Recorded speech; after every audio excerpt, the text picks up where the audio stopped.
Negeri yang teraman nomor 1 di dunia, negeri yang paling kuat, paling sejahtera, paling makmur nanti di akhir zaman adalah Syam. Pusatnya adalah Palestina, pusatnya adalah Baitul Maqdis, pusatnya adalah Masjidil Aqsa.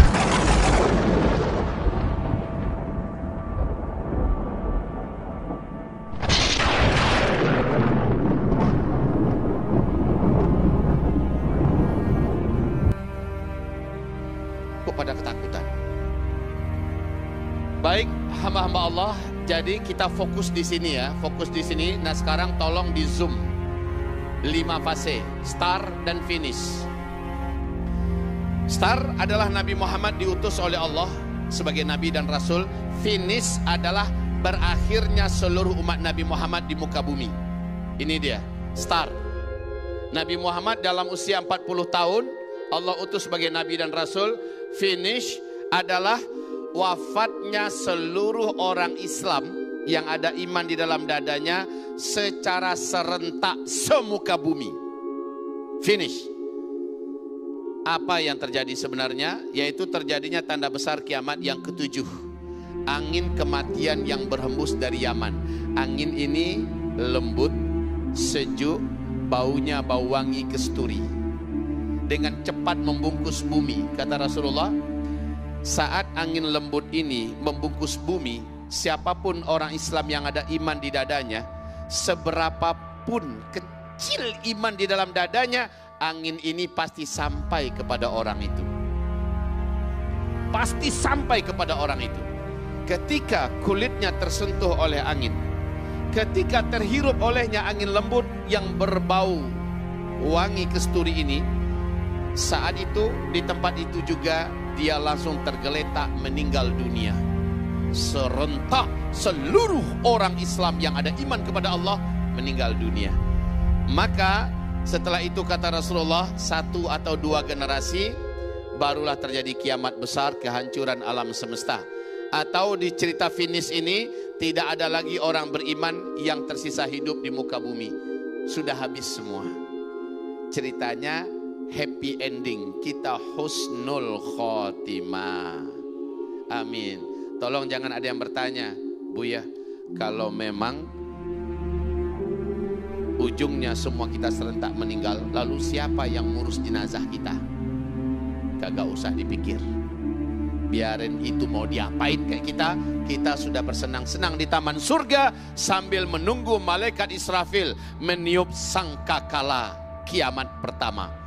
Baik hadirin, dan Rasulullah bersabda, dari start ke finish kalian semua akan menjalani 5 fase sejarah. Fase pertama, fase kedua, fase ketiga, fase keempat, dan fase kelima. Ya, 5 fase sejarah ini kita telah melalui yang pertama, kedua, dan ketiga. Kita telah melalui yang pertama, kedua, dan ketiga.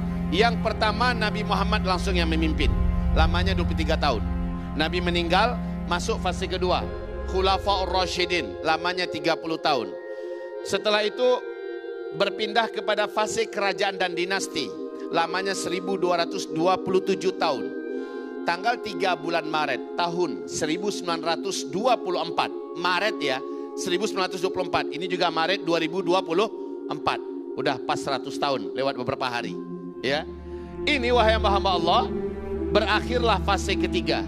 Fase pertama, kedua, ketiga, Islam memimpin peradaban dunia. Walaupun belum full, masih 2/3. Ya, dan sejak itu sampai hari ini kita berada pada fase tergelap. Fase Islam sedang di bawah. Islam sedang tidak memimpin dunia. Islam jadi pecundang.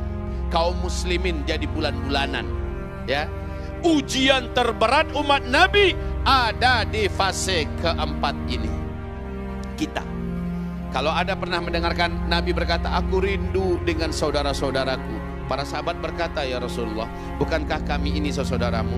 Bukan, kata Nabi. Kalau kalian ini sahabatku, saudara-saudaraku, mereka yang datang nanti di akhir zaman. Mereka tidak pernah melihat aku. Mereka tidak pernah menyaksikan wahyu turun. Mereka tidak pernah berperang bersamaku. Mereka tidak pernah menyaksikan mukjizatku. tapi mereka sangat kuat berimannya. Mereka sangat fanatik dengan ajaranku. Dan mereka orang-orang yang hidup di zaman itu melawan arus. Siapa yang hidup pada zaman ini dianggap ghuraba, melawan arus.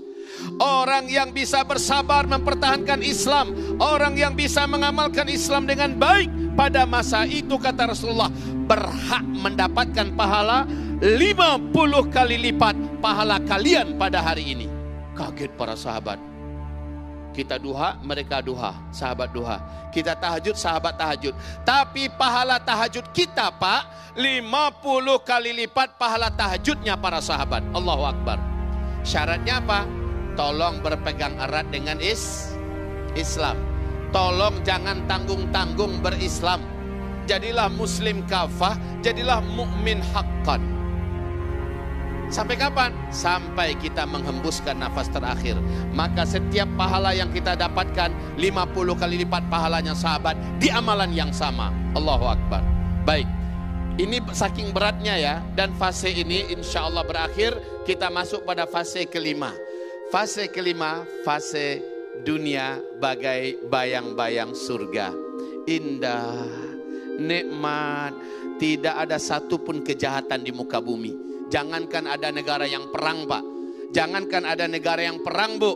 2 orang lelaki kelahi saja takkan ditemukan di fase kelima. Demikian sabda Rasulullah SAW. Saking damainya, 2 orang laki-laki saja tak ada yang kelahi. Pada masa ini tidak ditemukan satupun penjahat, sehingga penjara-penjara sepi dan kosong.